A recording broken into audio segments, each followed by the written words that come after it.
It's one small step for man, one giant leap for mankind. The 1970s was a time of protest, disillusionment of the government, advances in civil rights, increased influence of the women's movement, a new concern for the environment, increased space exploration, a great acceptance of radical ideas, the president being impeached for the first time in history, anti-war protests, and advances in freedom of speech, creating rivalry and conflict with the previous generations. All of this influenced and inspired music, literature, entertainment, fashion, women's rights, and people's morals and beliefs. When you're raised in the United States, you really are raised with the ideas you're going to have to fight for what you have. So the idea of going to war isn't as big of a stretch for an American as it is for a Canadian. By the time I got out and was a bit disillusioned, I was probably more in a mindset that maybe I should have just gone to Canada in the first place. Twin soldiers and Nixon's coming. We're finally on our own. This summer I hear the drumming. For dead in Ohio. So a lot of the big change came was I would say a cultural change. You went from the 50s, rebelled in the 60s, resulting in the 70s.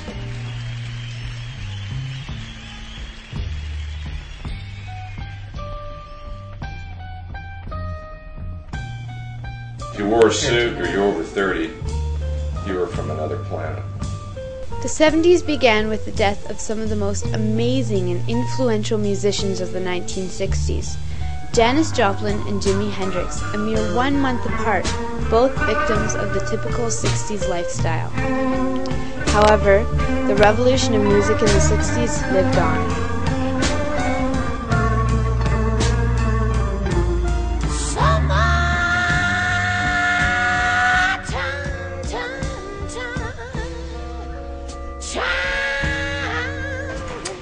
I didn't like the Beatles.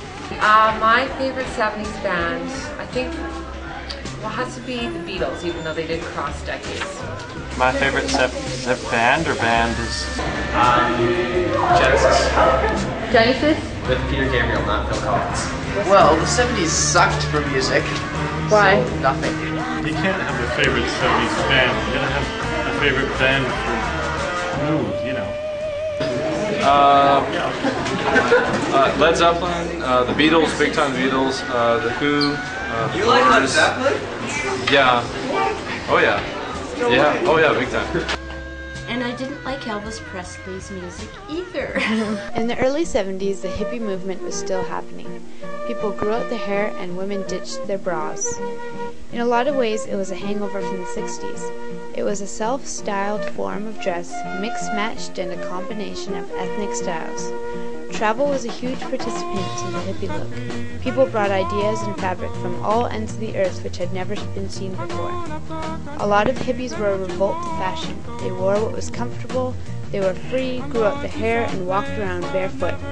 Gypsy tops, bells, puffed sleeves, shawls, and light cottons. Long, flowing robes in all earthy colors were all part of the dress. If they wore shoes, they would wear earth shoes, clogs, or sandals. The whole psychedelic thing, that comes not because it's an interesting color or tie-dye shirts or all that. It's because you got tweaked out on various things like LSD and stuff like that. So people dropping tabs of LSD was pretty common.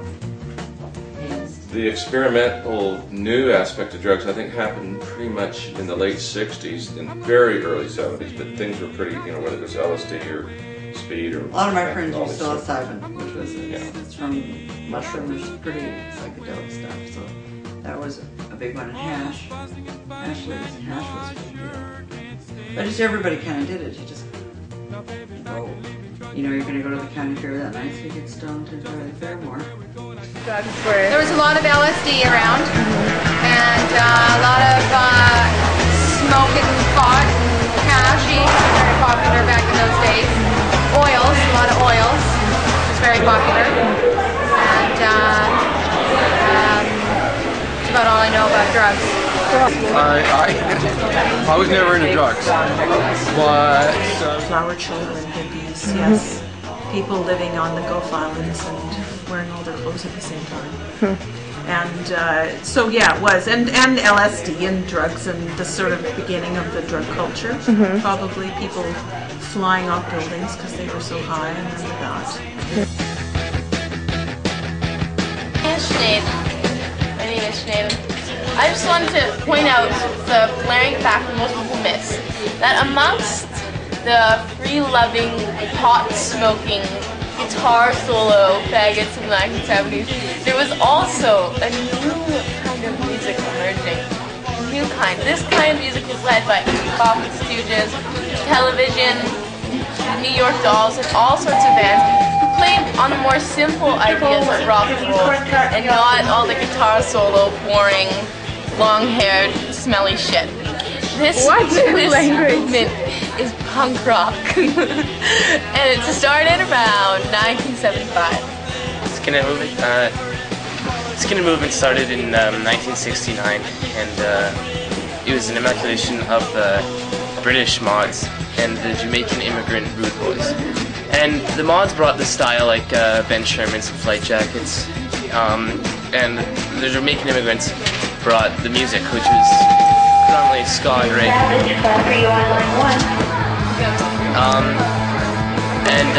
One thing that they all had in common, and where the mods and the Rude Boys met, was in they were working on the lower east side Docklands of England, in London, and they're all working class of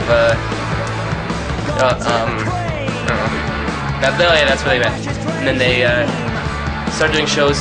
It was like this. It was pretty peaceful. They drink a lot of beer and get into mindless fights, and that's pretty much all they did. Just have a good time. And then in the early '80s, there was two different types of punk rock. There was like the British punks with like their mohawks were all like, "Ugh, look how punk rock we are," right? In 1977, merely suggesting that the Queen was a moron would get you banned from the charts.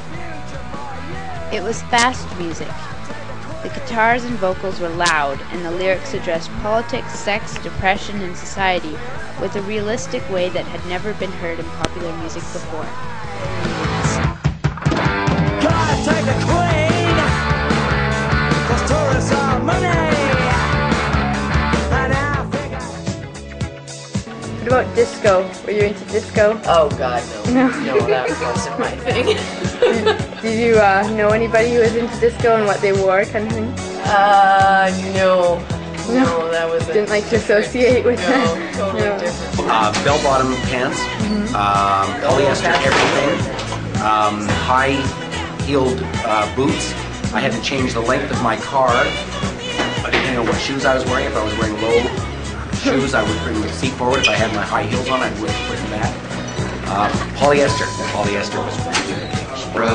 Platform shoes, lots of polyester. The polyester pants would be it. Polyester really came out then, and I didn't like that at all. I'm not really a fan of disco.